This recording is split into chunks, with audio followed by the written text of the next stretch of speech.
The Roman Empire is at its peak. Under Emperor Trajan, it pushes relentlessly toward the mountains of Dacia, rich lands fiercely defended by tribes that refuse to yield. You were born far from all that, in a forgotten village.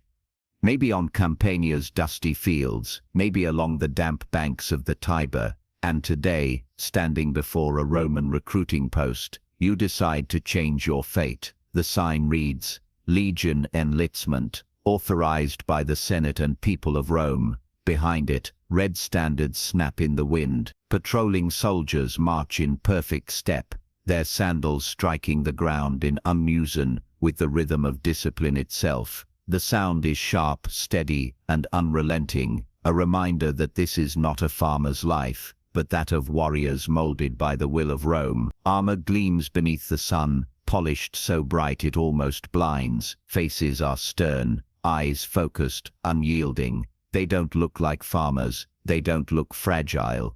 They seem made of different stuff, harder, colder, as if forged from iron and duty. And you're about to take the first step to become one of them. But before you touch a weapon, you have to survive selection. You're still on your feet, but now in front of a rough wooden table where 3 men, a centurion, an army doctor, and a scribe, size you up like livestock. There are no smiles, no pleasantries, just curt orders barked in clipped Latin, and eyes that inspect every inch of your body. The air smells of sweat, leather and oil. The centurion's armor creaks as he leans forward, studying you with the cold calculation of a man who has seen too many recruits fail. The physical exam is the first filter, and it has no mercy. Minimum height 1.77 meters, ideal for holding the shield, throwing the pilum, and marching without breaking down. The doctor checks your teeth, skin, eyes and hearing, noting scars, deformities and posture. A twisted leg, or even a strong body odor can get you rejected. Rome wants useful soldiers, not burdens. The scribe records each detail with efficient precision, his reed pen scratching across parchment as he marks who will move forward and who will be dismissed. Yet the body isn't everything. After the exam comes the interview, and this is where many are surprised. Where are you from? The centurion asks without looking up. What trade did you learn? If you've hunted, forged iron, written letters, or paced out distances, even your quick wit and sense of humor are noted. The Legion needs men who obey, but also men who can think, who can adapt when orders are unclear, or when the chaos of battle tears apart the neat lines of command. You begin to understand that Rome's army isn't just brute force, it's a precision machine built from men, discipline, and calculation. Every soldier is a cog, and every cog must fit. If it doesn't, it is removed without hesitation. A glance passes between the evaluators, a note on parchment, a short gesture. You've been accepted, don't celebrate yet. The next step isn't about promises, it's about illusion. You kneel before an image of Emperor Trajan, not as a mere man, but as a living divinity. The air is heavy with incense. Around you, other recruits kneel as well, 100 voices falling silent as one. Right hand raised, left hand over your chest, you speak the sacramentum. It's more than an oath, it's total surrender. You swear absolute loyalty to the emperor and the Roman army.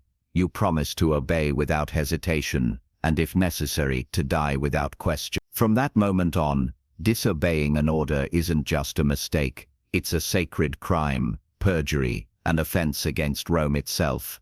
Then comes the gift. You receive the viaticum, a sign-on bonus in silver coins, enough they say to buy your gear, or send help to your family. The weight of the coins in your hand feels like proof that you now belong to something greater, a vast empire that stretches beyond the horizon. Smiles break out, some celebrate, finally feeling valued, buying wine, new tunics or rings. For the first time they look like soldiers. For the first time they feel like men with purpose. It's an illusion. Soon someone whispers the truth. Everything you use will be deducted. Sandals, tunic, helmet, even the wooden spoon you eat with. Everything has a price, and it all comes out of your future pay. Lodging, charge, rations, charge. These posts don't demand a sword in hand, but they do require a cool head, attention to detail, and a rare talent for the time, making bureaucracy work. Most importantly, they pay more, carry more prestige, and form solid rungs on the ladder, both inside the army and beyond it. Many men who hold these roles eventually find their service absorbed into the empire's vast civil machinery. They become administrators, clerks, and officials, working in provincial offices, collecting taxes, recording census data, or serving as magistrates and secretaries for governors and legates. These positions require literacy, patience, and precision, the ability to manage people and information rather than weapons. In Rome, the pen can be worth more than the gladius, and when a commander needs someone he trusts to carry a crucial report, calculate supplies for a campaign, or interpret a complex map of enemy terrain, he doesn't call for the strongest soldier. He calls for the best prepared, the one who can be trusted, not only to survive the journey, but to deliver the right message in the right words. When the day ends, you don't return to a room or a bed. You return to the ground, a leather sheet laid over bare earth, and to 7 men with whom you now share everything. That's your contubernium, the squad of 8 who share the same tent, the same ration, the same burden. Together you march under the burning sun and the freezing rain. You dig trenches, raise fortifications, build roads, and fight side by side. You sleep an arm's length apart, close enough to feel the rhythm of another man's breathing through the night. If one fails, all pay the price. If one excels, all share in the reward. Life in a contubernium is intense, stripped of comfort or pretense. There is no room for masks or secrets. You learn the smell of another man's fear before battle, the way his hands shake as he sharpens his blade, or how his eyes harden when orders come. You know who talks in his sleep, who snores, who jokes to hide his fear, and who breaks bread even when he's starving. You take turns cleaning armor, oiling weapons, cooking over small fires, and watching each other's backs during the night. When one falls ill, the others care for him, because in the Legion, a man alone is already dead. The enemy does not need to strike him down. Isolation will. Each contubernium has a pack mule to carry the shared tools, tents, and equipment. In every marching camp, they are assigned a fixed spot, the same every night, part of a larger grid that forms an ordered city of soldiers.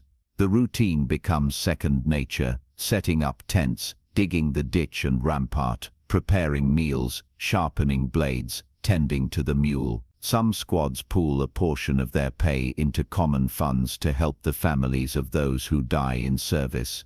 Others become so close that even after the war, they remain brothers, bound by memories of mud, blood, and survival. These men are not just comrades, they are brothers who have earned their bond through hardship. When real battle comes, the only thing between you and death will be the shield of the man beside you, and that is where true leadership begins to reveal itself. In the Legion, no one tells you that you are being watched, but you are. Every gesture, every decision, every moment of calm under pressure is noticed. When you solve a problem before it grows, when you settle a dispute before it becomes a fight, when you keep morale high after a brutal march or a disastrous skirmish, the right eyes see you. Discipline and composure matter as much as courage, because a soldier who can keep others steady in chaos is worth more than 100 reckless fighters. If you stand out, a new title may find you. The optio is the first step toward command, the centurion's right hand, chosen not just for strength, but for reliability, initiative, and judgment. The optio keeps the contubernia in line, supervises drills and inspections, records supplies, organizes guard shifts, and ensures that every order given by the centurion is carried out precisely. He is the bridge between command and the common soldier, a man respected by both. Most importantly, If the centurion falls in battle, the optio assumes his place without hesitation. And if you prove yourself to be more than efficient, if you are reliable, disciplined, and steadfast even when everything around you collapses, you can reach the most coveted post for a man of humble birth. Centurion, now you command about 80 men. You don't march at the rear, you lead from the front. You are the first into combat, and the last to withdraw. Every step you take is watched. Every command you give carries the weight of life and death. Your armor is thicker than that of the common soldier, the metal plates reinforced to withstand the blows that will surely come your way. The insignia on your chest and helmet gleam under the sun, polished not for vanity but for presence, for authority. In your hand you carry the vine staff, the vitis, the ancient symbol of your rank. It is both a tool of leadership and punishment, a reminder that discipline in the legion is as sacred as the gods themselves. With it you lead men into the storm of battle, and with it you strike those who falter. The centurion is more than a fighter. He is the heart of the legion's discipline, the judge in disputes, the camp manager, the teacher and guardian of new recruits who must be shaped into soldiers. He settles quarrels, oversees the building of fortifications, checks the men's equipment, and ensures the camp runs like the gears of a well-oiled machine. His voice carries across the ranks, firm but steady, a voice that can silence chaos. His name is respected, his authority feared, and his fate always uncertain. Because when the legion takes losses, it is the centurions who fall first. They lead from the front, shield raised, shouting orders above the din of war, until an arrow, a spear or a sword cuts their command short. Still, everyone wants to reach that position. For an ordinary man, to become a centurion is to grasp the highest form of respect, the summit of a career built on obedience, courage, and endurance. It is not nobility, but it is glory earned through blood and will. You can win every battle, save hundreds of lives, hold your cohort together amid chaos, but there is a line you will never cross. Even as a centurion, even as the best among tens of thousands, the true command will never be yours. Above you stand the military tribunes, the legates and the prefects, the officers of noble blood, the ones who dine with senators and governors, who wear fine cloaks and bear family crests older than the republic itself.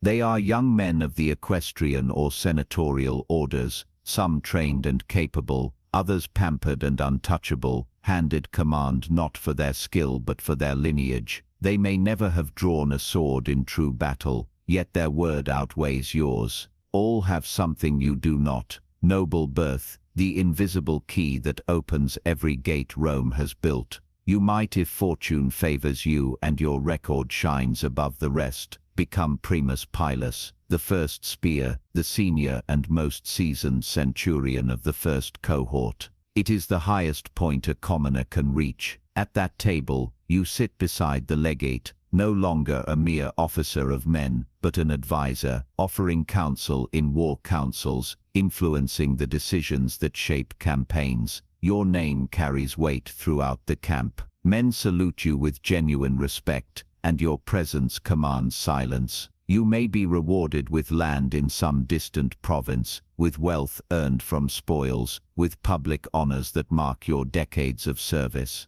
But even then, you will never command a legion. You will never decide which city is spared and which is burned. You will never draw the lines on the map that dictate Rome's next conquest. You will never stand as Rome's voice before a foreign king, because Rome's machine runs on precise gears, and around those gears stand invisible walls. Merit exists, but only up to a point. Beyond that, the gates are guarded by those who wear the clean white togas of privilege, men born to rule while you were born to obey. They speak of duty, but they inherit command. You live duty, and you die by it. Decades pass. Since that morning you stood before the recruiting post in a simple tunic, head full of doubts, body still unscarred, and now, at last, you've reached the end of the road. You're no longer a Miles, you're a veteran, a man marked by service, recognized wherever he goes. In some provinces, you're considered a local authority, a man whose years of service have turned into honor and privilege. You may receive a grant of land as a reward for your loyalty, a fertile plot in a colony carved out of conquered territory, where veterans like you are sent to plant Roman order on the edges of the known world. If you were once a foreigner, your years beneath the standards have earned you something greater than coin, full Roman citizenship, the most coveted prize an outsider could ever dream of. Along with it comes a lifetime pension, paid directly from the Aerarium Militer, the military treasury founded by Augustus himself, to ensure that those who gave their youth to the empire would not be forgotten in their old age. Maybe you settle in one of those new Roman colonies that rise like islands of order amid wild lands, helping keep peace on the empire's frontiers. You might oversee the fields, train the local militia, or sit in judgment when disputes arise, your voice carrying the weight of Rome's authority. Or perhaps you return home after decades, to a village that barely remembers your face. The streets are smaller, the people older or gone, and the language of the place sounds strange after so many years of Latin orders and camp slang. You walk with a limp, your skin marked by old wounds, your posture erect out of habit, your presence commanding respect even when you say nothing. Mothers hush their children when you pass, and elders nod, unsure whether to greet you as one of their own, or as something changed, something more.